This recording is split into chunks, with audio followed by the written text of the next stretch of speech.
Hey guys, what's up? I'm Teresa, and if you're new to my channel,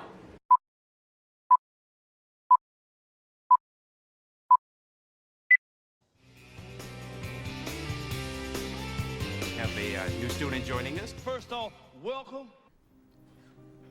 Goddamn it, welcome. I'm from Michigan. Great. I encourage you guys to subscribe and hit the notification bell so you can be the first to know when I have a new video out. So I went to the movies and I saw Just Mercy starring Michael B. Jordan, and it is the true life story about a lawyer, Bryan Stevenson, who worked to get death row inmates off of death row and out of prison. It is an incredibly inspiring movie, let me just say that. I actually first heard about the movie from the podcast The Read. If you guys don't listen to The Read, I don't need to listen to The Read because it is prime black entertainment. Let me tell you how Kid Fury and Crystal have me rolling from week to week. Let me tell you, if you need a good laugh in your life, if you love a little bit of the mess, you need to check out The Read. So they did an interview with Michael B. Jordan, which was great, and so that's how I came to hear about the movie in the first place. So when it came on, I was like, yup, not letting this one pass me by, and I'm so glad I did because I thoroughly enjoyed it. I really love movies that are based on true stories, because I feel like that is the whole point of movies, is to me to tell stories, raise awareness about issues or injustices, to celebrate or inspire people. And I feel like this movie, one, raised a lot of awareness about the criminal justice system, and also, well, about the American criminal justice system, and also it was really inspirational. I gotta take my hat off to Bryan Stevenson because, man, listen, how many lawyers do you know pick up and move to Alabama to defend inmates who are on death row? And we're talking about Bryan Stevenson is a black man going down to a southern state, Alabama. That is like, whew, Chile, you brave, sir. My hat goes off to you for taking on that cause. Was it scary? Absolutely. If he was scared, he didn't let it run him off, you know. He stood his ground, and he came across an inmate, Johnnie B, McMillan, and he was arrested in 1987 for a crime he didn't commit. You know, he was accused of murdering this white girl. The corrupt people, they convinced some other criminal to say that he saw Johnnie B kill this white girl. And it's just like, wow, like, why am I not surprised, but still wow.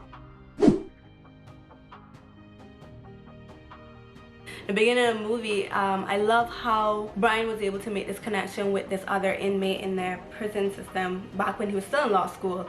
You know, they were talking about being in church, and I thought to myself, you know, that's something that really bonds us black people together, is that for the most part, not everyone, but for the most part, black people, we are big on church. And I thought that was a really good moment to kind of like tie these two men from two different worlds together, bonding through church. And they talked about being on a church choir and all of that, or playing instruments and stuff like that, and it just reminded me, like, yeah, like when you were going to church, you either was on the choir, you played an instrument, maybe you went to church dance group, you did something. So I thought that was cool that they found that common ground. And I like the little like in the movie they did like I guess it was a little montage where they showed Bryan was interviewing all of his clients, and a common thread that they were all, I guess what they were trying to show was how ineffective the criminal justice system was, in that once you're arrested, you know, it don't matter whether you're innocent or not, like, your lawyer just trying to get you the best deal possible, which is you got plead guilty, and at least you'll get maybe like 10 years with 4 years parole, and instead of getting like life in prison for something you didn't do. I loved how they also highlighted mental illness. You know, was a prisoner with Johnnie B who had PTSD. He was a veteran, and he actually did commit the crime. He did kill someone, but it was evident that he didn't belong in there. So they made a case for, like, you know, the fact that he has mental health issues and should be in a mental facility where he can get proper care. Never happened. Never happened, and it was sad. I thought there was no way that they could deny it, and the judge was like, it was a male judge first, and he was like, denied. I was like, wow. Jeez, you mean to tell me after all this evidence that he presented, they even brought the initial witness into the courtroom, the one who lied and said he saw Johnnie B there, come in and recant his statement. And the judge was just like, no, you stay right there where you are, sir. And I was just like, wow, wonders never cease. Bryan, he laid out his case, and he said, we moved to dismiss all charges. Prosecutor was like, and we agree. I was like, well, wonders never cease. He took a second look at the evidence. A second look at the evidence, my friend? Or you mean you took a first look at the evidence? Because a blind man could see that y'all ain't had no case against this poor black man. I thought that, you know, Michael B. Jordan did a really good job in portraying Bryan Stevenson.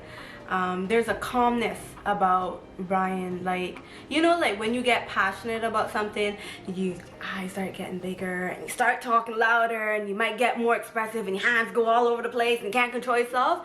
You get really hyped and emotional, and I felt like Bryan is just like the opposite of that, and I thought Michael B. Jordan did a good job in portraying that, and bringing that out. Like, he was cool, calm, and collected, you know, somehow managed to keep his emotions out of it.